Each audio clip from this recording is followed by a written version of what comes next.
My name's Pamela, and up until recently, I was just your average workaholic advertising specialist.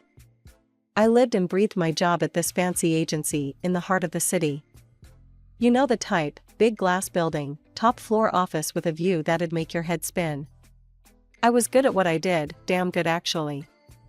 The agency relied on me for pretty much everything. I was your typical career-focused woman in her early 30s. No husband, no kids, just me and my work. My tiny apartment was more like a pit stop between office hours than an actual home. I'd roll in late at night, crash for a few hours, then head right back out. Rinse and repeat. My boss, well, she was something else. Picture a 60-something woman with more ambition than empathy. She owned the agency, and boy, did she let everyone know it. Her name was Vivian, but we all called her Mrs. Crawford behind her back. To her face? It was all yes, ma'am, and right away, ma'am. One particular Monday morning, I dragged myself into the office, feeling like death warmed over. I'd caught some nasty bug over the weekend, but deadlines wait for no one, especially not in Vivian's world. I was hunched over my computer, trying to focus on the quarterly report through my fever haze, when Vivian's voice cut through the office like a knife. Pamela, my office, now. I stumbled to her door, knowing full well what was coming. The report was late, and Vivian Crawford did not do late. What the hell is this? She snarled, waving a printout in my face. You call this a report? Any 5-year-old could put together something more coherent than this garbage. I'm sorry, Ms. Crawford, I mumbled, my head pounding. I've been sick, Anne. Sick? She scoffed. You think clients care if you're sick? You think I built this agency by taking sick days? You're useless, Pamela. Utterly useless. Her words hit me like a slap. I'd poured my heart and soul into this job for years, sacrificed everything for it. And this was what I got in return? I don't know if it was the fever or just years of pent-up frustration, but something in me snapped. Tears welled up in my eyes, and before I knew it, I was bolting out of her office, past the shocked faces of my coworkers, and into the elevator. The elevator dinged, and as the door slid open, I came face to face with a pair of concerned brown eyes. Hey, are you okay? A deep voice asked. I looked up, startled by the voice. Standing there was a man about my age, with kind eyes and a concerned expression. I must have looked a sight, because his brow furrowed even deeper when he saw my face. I'm fine, I stammered, trying to regain my composure. But the tears betrayed me, streaming down my cheeks. You don't look fine, he said gently. Look, I know it's none of my business, but, would you like to grab a coffee? Sometimes talking to a stranger can help. I hesitated. I never did things like this, running out of work, crying in elevators, accepting invitations from strangers. But something about his genuine concern broke through my defenses. Actually, I sniffled, that sounds nice. We made our way to a little cafe just down the street. As we sat down with our coffees, he introduced himself as Jake. So, he said, settling into his chair, want to tell me what's got you so upset? I found myself pouring out the whole story, how I'd been feeling ill, how I was behind on my work, and how my boss had torn into me. I was careful not to mention any names or specifics about the company, but I didn't hold back on describing how devastated I felt. Wow, Jake said when I finished. That's rough. No one deserves to be treated like that, especially when they're sick. We ended up talking for over an hour. Jake told me about his own job in finance, his hobbies, his dog. It was easy, comfortable conversation, and I found myself laughing, despite the awful morning I'd had. As we were getting ready to leave, Jake hesitated. Listen, Pamela. I know we just met, but I'd really like to see you again. Maybe we could grab dinner sometime? I surprised myself by saying yes without hesitation. We exchanged numbers, and as I watched him walk away, I felt a flutter of excitement in my chest. Over the next few weeks, Jake and I started seeing each other regularly. We'd meet for dinner after work, or spend weekends exploring the city. With each date, I found myself falling harder for him. He was kind, funny, and supportive, everything I'd been missing in my life. At work, things were, well, they were what they always were. Vivian was still Vivian, demanding and critical. But somehow, it didn't bother me as much anymore.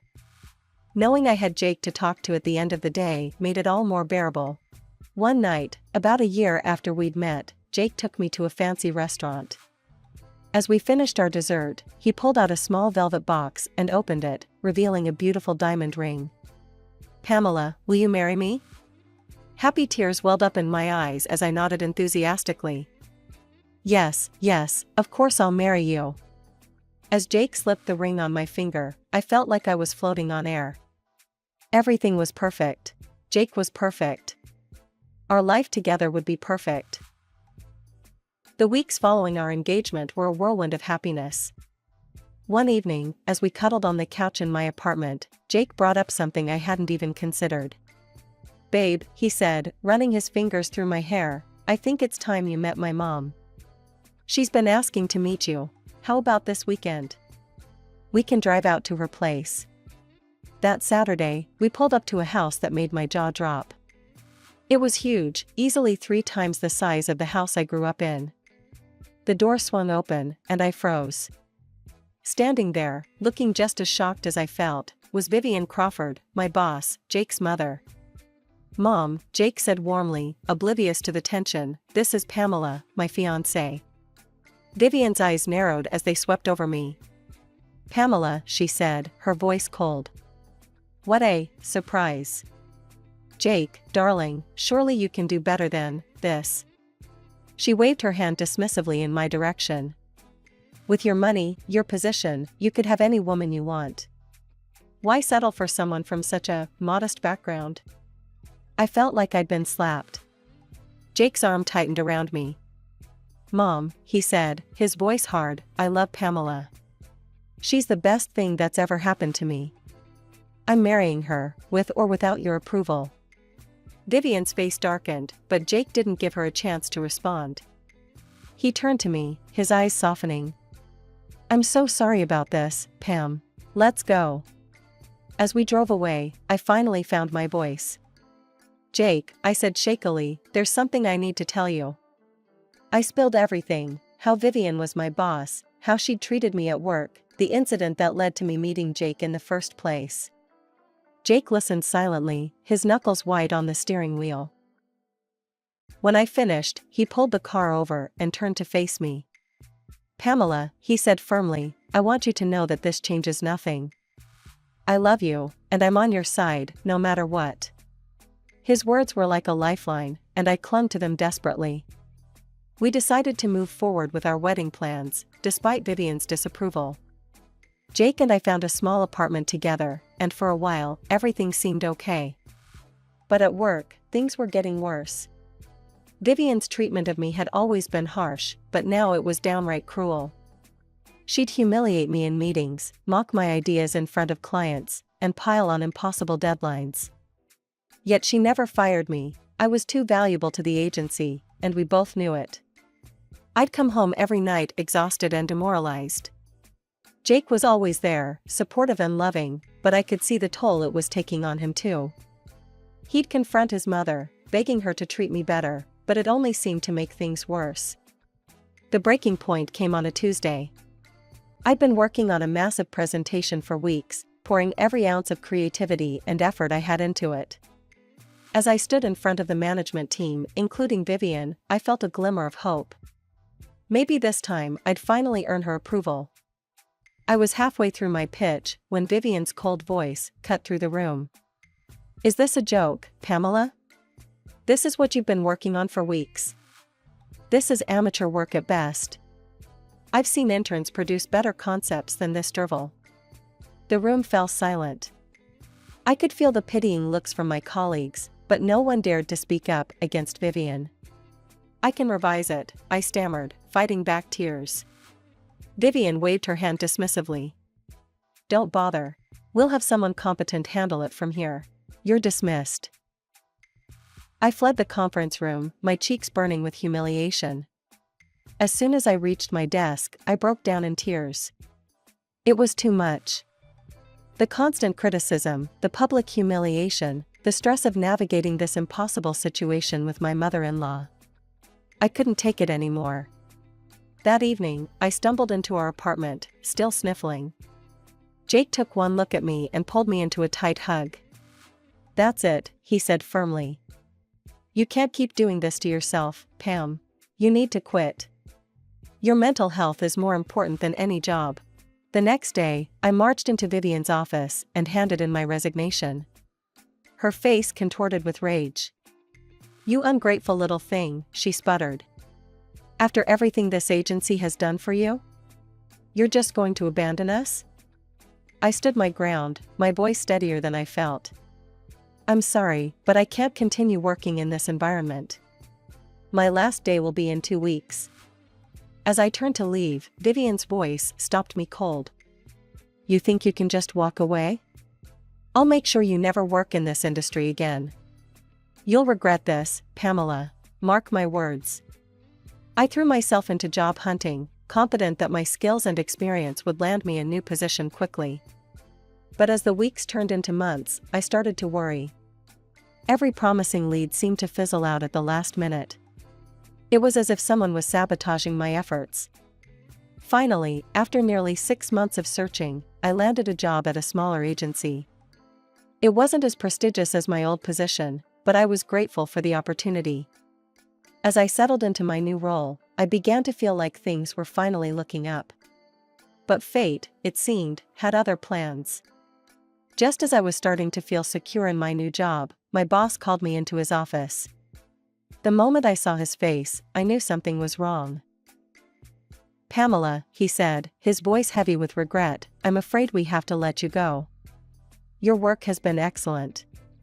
It's just, well, I can't say more, but my hands are tied. I'm sorry." As I packed up my desk in a daze, my phone buzzed with a text. It was from Vivian. "How does unemployment feel, dear? Perhaps now you'll learn your place." In that moment, I realized the true extent of my mother-in-law's vindictiveness. She hadn't just threatened to ruin my career, she was actually doing it. The following months were a blur of anxiety and frustration.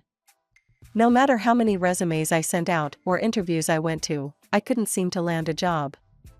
I started picking up freelance gigs just to make ends meet, but it was barely enough to cover our bills. One afternoon, as I sat at our kitchen table, scrolling through job listings I knew would lead nowhere, my phone rang. It was Vivian. My finger hovered over the decline button, but curiosity got the better of me. "Hello?" I answered cautiously. "Pamela, dear," Vivian's saccharine voice oozed through the speaker. "I just thought I'd check in on my favorite daughter-in-law. You know, Jake's birthday is coming up soon." I froze. In all the chaos of the past few months, I'd completely forgotten about Jake's birthday. "I was thinking," Vivian continued, her voice suddenly warm, "why don't we surprise him? We could throw a party at my house. All his friends, family, it would be lovely, don't you think? It's time we put our differences aside, don't you think? Jake'd be so happy to see us getting along." As much as I wanted to refuse, I couldn't deny that Jake would love to see his mother and wife reconcile. And after everything he'd done for me, didn't he deserve a special birthday? "All right," I said hesitantly. "What did you have in mind?" Vivian's voice brightened. "Wonderful. Why don't you come over early on the day of the party? We can set everything up together. It'll be our little secret from Jake." Against my better judgment, I agreed. The day of the party arrived, and I made my way to Vivian's house, my stomach in knots. As I approached the front door, I could hear voices and laughter inside. As I stepped inside, I was shocked to see the house already full of guests. Vivian's phone was in her hand, apparently live streaming the event. "Everyone," Vivian announced loudly, her eyes gleaming with malice, "I'd like you all to greet our help for the evening." Before I could process what was happening, Vivian thrust a maid's uniform into my hands. "Here you go, dear. The kitchen's that way. Chop chop, these guests won't serve themselves." I stood there, stunned, as the room fell silent. All eyes were on me, a mix of pity and secondhand embarrassment on their faces. "What's the matter?" Vivian sneered, her voice carrying clearly in the quiet room. "This is what you're suited for, isn't it? A girl from the slums, parents who worked in a factory. You should be grateful I'm giving you the opportunity to serve your betters." The humiliation was overwhelming. Tears pricked at my eyes as I looked around the room, desperately searching for a friendly face, for someone to stand up to this cruelty. But everyone averted their gaze, unwilling to challenge Vivian. In that moment, something inside me snapped. I'd endured months of Vivian's torment, but this was a step too far. Without a word, I dropped the uniform at Vivian's feet and stormed out of the house, ignoring her calls behind me. I burst into our apartment, a mess of tears and anger. Jake was there, getting ready to head to his mother's house. He took one look at me, and his face fell. When I told him everything, Jake's face paled. He grabbed his phone and quickly pulled up his mother's social media page. There it was, the video of my humiliation, already gaining views and nasty comments. Jake's hands shook as he watched the video. I could see the conflict in his eyes, the love for his mother warring with his love for me. But as Vivian's cruel words rang out from the phone speakers, his jaw set in determination. He dialed Vivian's number, putting the phone on speaker. When she answered, her voice was sickly sweet. "Jake, darling, where are you? Everyone's waiting." "Save it, Mom," Jake cut her off. "I saw the video. How could you do that to Pamela?" There was a pause, then Vivian's voice turned cold. "Oh please, Jake. I was just putting her in her place. You know she's not good enough for you. I was doing you a favor." "No, Mom," Jake interrupted again. "You weren't doing me any favors. You were being cruel and manipulative. I love Pamela, and I won't let you treat her like this anymore. We're done. Don't contact us again." He hung up before Vivian could respond. The silence in our apartment was deafening. Jake turned to me, his eyes soft. "I'm so sorry, Pam. I had no idea she would go this far." I fell into his arms, feeling a mixture of relief and anxiety. We spent the rest of the evening together, ignoring the constant ringing of Jake's phone. It was only the next morning that we realized the full extent of Vivian's retaliation. Jake's boss called him in for an emergency meeting. When he returned home a few hours later, his face was ashen. "They fired me," he said, his voice hollow. "Apparently, the CEO is a close friend of my mother's. She asked him to let me go." We spent the next few days trying to figure out our next move. With both of us unemployed and Vivian's influence seemingly everywhere, our options felt limited. "Maybe," Jake said hesitantly one evening, "maybe we should consider moving. Start fresh somewhere else, away from my mother's influence." The idea was tempting, but something nagged at me. "Jake," I said slowly, "why did your parents get divorced? You've never really talked about it." Jake's face clouded over. "I don't really know the details. Mom always said Dad abandoned us, that he didn't want anything to do with me. Dad tried to contact me a few times when I was younger, but Mom always intercepted the calls, told me he was just trying to manipulate us." An idea started to form in my mind. "Jake, what if we reached out to your dad? Maybe he could shed some light on all of this." We arranged to meet Jake's father, Robert, at a quiet cafe the next day. As we walked in, I spotted an older man who bore a striking resemblance to Jake. His face lit up when he saw us, and he stood to greet us with a warm, if slightly awkward, hug for Jake. "You must be Pamela," he said, turning to me with a kind smile. "It's wonderful to meet you." As we settled in with our coffees, Robert's face grew serious. "Jake, I can't tell you how happy I am to hear from you. But I have a feeling this isn't just a social call. What's going on?" Jake took a deep breath and began to explain everything: Vivian's treatment of me, her sabotage of our careers, the humiliating party incident. Robert listened intently, his face growing darker with each revelation. Dad, Jake said hesitantly, what really happened between you and Mom? Why did you divorce? Robert's eyes clouded over with a mix of anger and sadness. It's a long story, son. One I'm not proud of. You see, I used to work for my father's company. Your mother was in the accounting department. I thought we were happy, but... He paused, taking a sip of his coffee before continuing. One day, the police showed up at the office. Your grandfather was arrested for tax evasion. It all happened so fast, the company was in chaos, and suddenly your mother was taking charge, saying she'd keep things running. Jake and I exchanged a glance, both thinking the same thing. This sounded awfully familiar. Robert continued. I had my suspicions. Your mother had access to all the financial records, and she'd been pushing for more control in the company for months. I confronted her, asked her if she had anything to do with framing your grandfather. She didn't deny it, Robert continued. Instead, she threatened me. I had an affair. It was brief, but your mother found out. She had evidence, photos, messages, everything. Jake and I exchanged a shocked glance as Robert continued, his voice heavy with regret. The woman I had the affair with, her husband was an incredibly influential man in our industry. Your mother threatened to tell him everything unless I did exactly as she said. She gave me an ultimatum, divorce her, give her everything, and stay away from you, or she'd destroy me completely. I'm ashamed to say I took the coward's way out. I thought I was protecting you, Jake. As we sat there, processing everything we'd learned, a memory suddenly hit me.